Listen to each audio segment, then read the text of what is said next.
Hi, welcome back to the shed for episode 3 of Great Guitar Build Off 2023. And in this episode we're going to be processing some material for the two body wings of the guitar, and we're also going to be cleaning up that central section that we laminated last week. Okay, so having got the wood glued up for the centre of the next section in the last episode, we now need to turn our attention to the two wings of the body, and to make those I have got a great big lump of, and I mean a great big lump as well, mahogany, and it's huge. It is 4 inches thick. It's just under 8 inches wide, and it's 35 3/4 inches long. So this is way more wood than I need for the wings of this guitar. And it also looks like it's going to be absolutely beautiful mahogany. So I'm going to be quite jealous of my use of this wood. I want to get as much out of this as possible, which is fine because I can slice it straight down the middle and I'll get two 2-inch slabs out of it, both of which are easily wide enough to accommodate a guitar body. So my plan is I'm going to get 2 out of this. I can easily get that wing out, and that's a little bit closer, but it does fit in, and I'll still have enough from this end of things to get another guitar body out of it, but we can establish that there is more than enough material there. However, the next bit isn't going to be particularly easy because I need to slice this straight through the middle. Now my bandsaw is nowhere near big enough, so it's going to have to be the table saw. However, my table saw blade fully extended is about 3.5 inches, and this is just under 8. So if I measure in 3.5 inches from either edge, that's going to leave me with just under 3/4 inch to cut through by hand with a handsaw. And it's hot today, and I'm wearing a grey t-shirt, so this could get a little bit messy. I'll apologise in advance.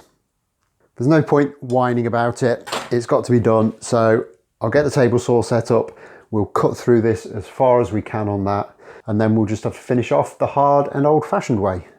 Okay, so that's pretty much set up to go now.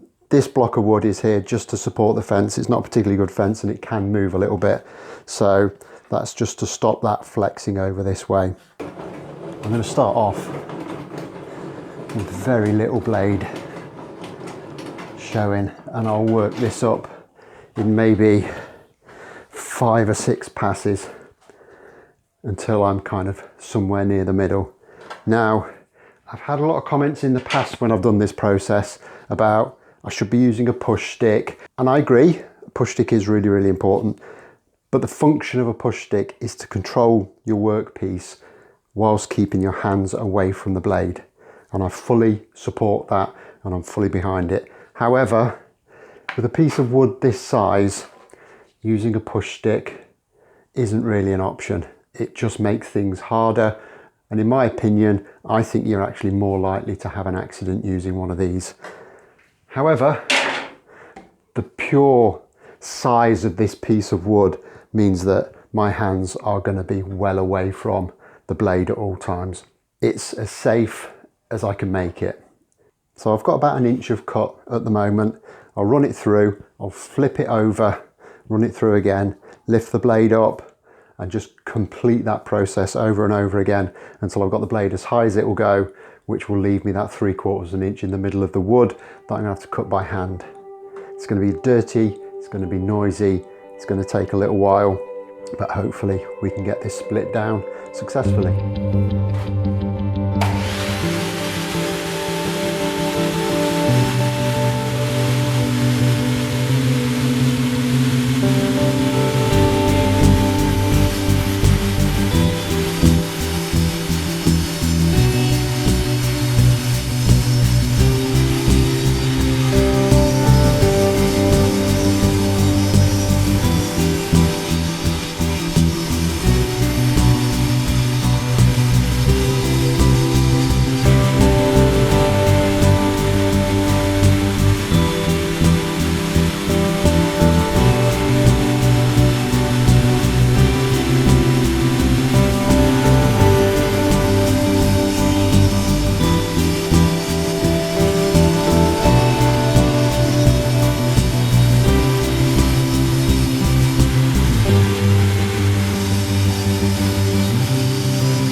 Okay, so that's successfully split down the middle. There's still quite a bit of cleaning up to do. I've gone into it just a little bit with the handsaw, but it's not a big problem. We've got plenty of thickness in this material. So next job is to clear some of this stuff away. We'll get the thicknesser out and we'll run this through until we get it all a nice uniform thickness.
Okay, so there's those two pieces planed up and they've come up really, really nicely. I've planed both sides and we're coming in at just a hair under 1 3/4 inches thick, which is fine because I don't need it anywhere near that thick for the Explorer build. And the other half of this, which will go towards another build, will probably have a drop top on, so it doesn't need to be that thick either.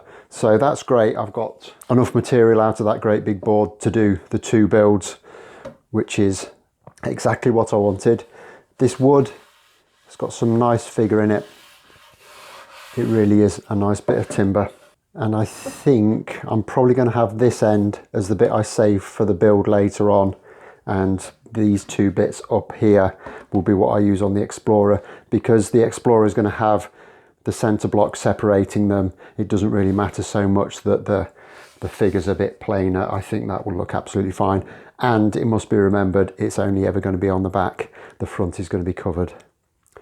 So that's those two bits done, which is great. And seeing as I've got the planer out, I'm going to set it up now and we can get that block of wood we glued up in the last episode and start cleaning that up as well. Okay, so I've had some really good feedback in the comments section on some of the elements that I'm proposing for this guitar. The idea for a single pickup has gone down quite well. A few people have said they'd like to see two, but the overwhelming majority thought that one was a good look. And one comment from John Fruin really cemented it in my mind when he said that if it's only got one pickup, it would be a Junior Explorer, and then we'd have to call it Dora. Dora it is. I was also a little bit unsure of what I was going to do with the headstock. I had considered using the Explorer headstock shape, and then my old mate Jamie ruined that for me by saying that to him the Explorer headstock looks a bit like a wet sock. So I can't use that now. Thanks, Jamie. So if you've got any strong views on those aspects or any other aspect of the build, drop me a line in the comment, let me know what you think. Another comment I had on the last video, and I'll put the name down there, was, how have you only got 6,500 subscribers? To which I replied, criminal, isn't it? The point he was making, from his perspective, was that mine is one of the best guitar related channels on YouTube. That isn't really a claim I would ever make, but thanks anyway, very much appreciated. But his point is good. Why have I only got 6,500 subscribers? I know from the analytics that the vast majority of people who watch my channel aren't subscribed. So come on guys, if you're a regular viewer, just hit that button. It won't cost you anything, won't do you any harm. Anyway, back to the build.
Okay, so that's the neck blank all cleaned up.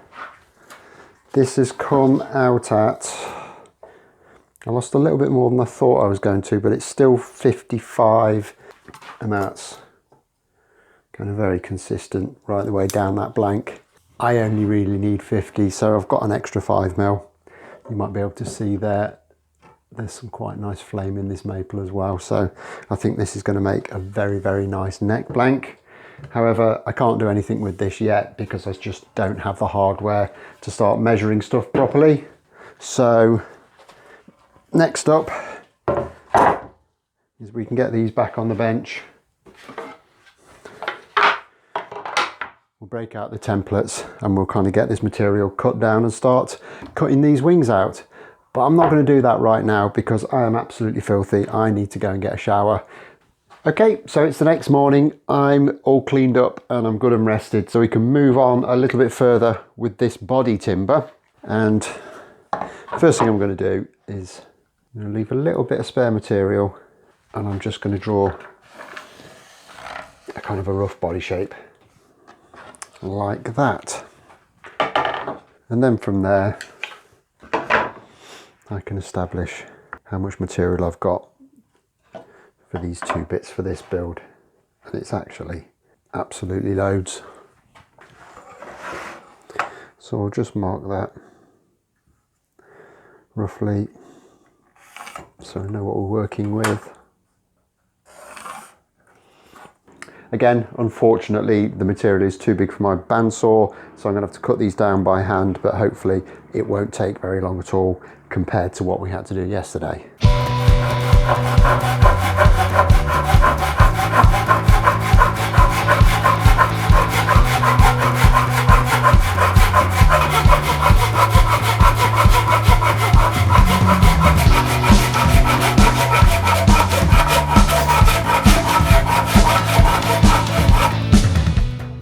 I'm all hot and sweaty again now, but I've got these two cut, so that's the main thing.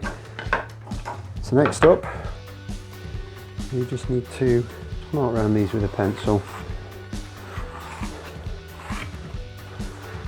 and get them over to the bandsaw and get them trimmed off.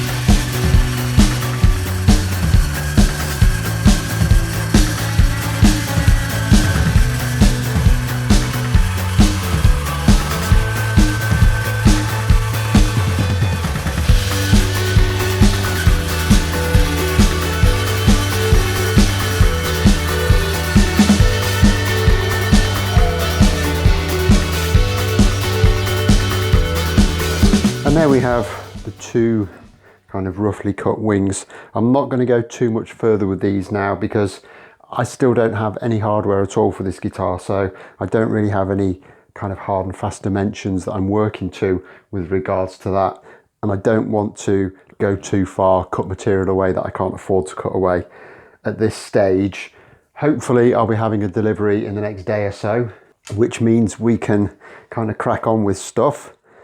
However, I think it would be a good idea to just kind of see where we're up to so far. And in fact, those need to be kind of spaced out, I'd say about 10 to 15mm away from the centre, because we do still need to add that extra material in there.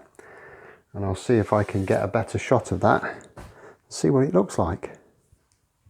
And I think that looks relatively Explorer-like. Quite happy with the way that that looks. I think it's going to be a nice guitar, and it's not overly massive when you look at it like that. So I think just taking that little bit off the body shape has helped. As I mentioned earlier, there has been some discussion around the headstock. Presently, I'm favouring using a Firebird headstock. My only issue with that is, do we go full Firebird and go reverse, or do we kind of put it on a bit more Stratocaster-ish like? I'm not sure. I don't think we're at any stage of the proceedings to really evaluate that effectively. I think we need to go a lot further before we do.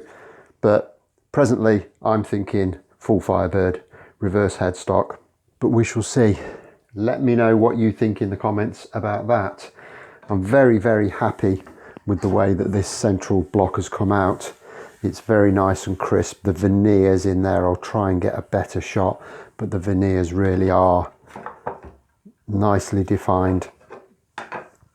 And the transitions are very crisp. We still need to put a little bit more material on. What I'm thinking is another stripe of mahogany about the same thickness as that, and then come out to the full extent with some more maple, again probably with some veneers in there.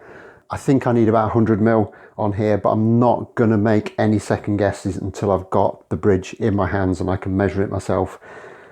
I've been caught out like that before. It's not going to happen this time. So I think we've done as much as we can for the time being. So I'm going to leave this one here. I'll be back in a couple of days' time. Hopefully we'll have the bridge. We can get this material bulked out. We can look at the headstock and we can start to get these wings into their actual final shape. So as always, hit that like button if you've enjoyed this. Subscribe if you haven't already done so. And I'll look forward to seeing you next time. Thanks a lot for watching. Bye bye.